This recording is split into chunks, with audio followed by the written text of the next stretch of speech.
ஓம் நமோ நாராயணாய. புரட்டாசி மாதம் 2வது சனிக்கிழமையில நம்ம இருக்கோம்.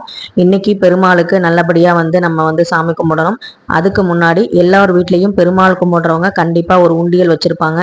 திருப்பதி ஏழுமலையான பார்க்கறதுக்காக உண்டியல் காணிக்கை செலுத்துவாங்க. ஸோ அந்த மாதிரி தான் நானும் கல்யாணம் ஆன புதுசுலேருந்தே நான் இந்த உண்டியல் பணத்தை சேர்த்துக்கிட்டு இருக்கேன். ஆனால் 10 வருஷம் ஆகியும் இன்னும் நான் திருப்பதி போனதே கிடையாது. ஸோ என்னுடைய குழந்தைக்கு பார்த்தீங்கன்னா அடுத்த முடி இறக்குறது திருப்பதியில தான் அப்படின்னு சொல்கிறாங்க. அப்படிதான் எங்கள் புகுந்த வீட்டில் சொல்லியிருக்காங்க. ஸோ அந்த மூலமாவது என் குழந்தை மூலமாவது நான் திருப்பதி ஏழுமலையான பார்க்கணும் அப்படிங்கிறதுக்காக இந்த வருஷமும் புரட்டாசி மாதத்தில் உண்டியல் காணிக்கை செலுத்துகிறேன். உங்களுக்கு இந்த பழக்கம் இருக்கா அப்படிங்கிறத கமெண்ட்ல சொல்லுங்கள்.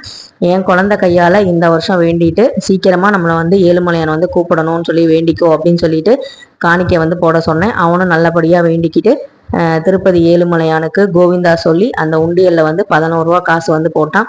காலையிலேயே பார்த்தீங்கன்னா நாமத்தை அவனே போட்டுக்கிட்டான். ரொம்ப சந்தோஷமான இந்த புரட்டாசி 2வது சனிக்கிழமையில பெருமாளுடைய அருள் நம்ம எல்லாருக்குமே கிடைக்கணும் அப்படின்னு சொல்லி வேண்டிக்கிட்டு உங்களுக்கு என்ன வேண்டுதல் இருக்கோ அதை பெருமாள்கிட்ட வைங்க. கண்டிப்பா அவர் நிறைவேற்றுவாரு. சீக்கிரம் நம்மளை திருப்பதிக்கும் கூப்பிடுவாரு.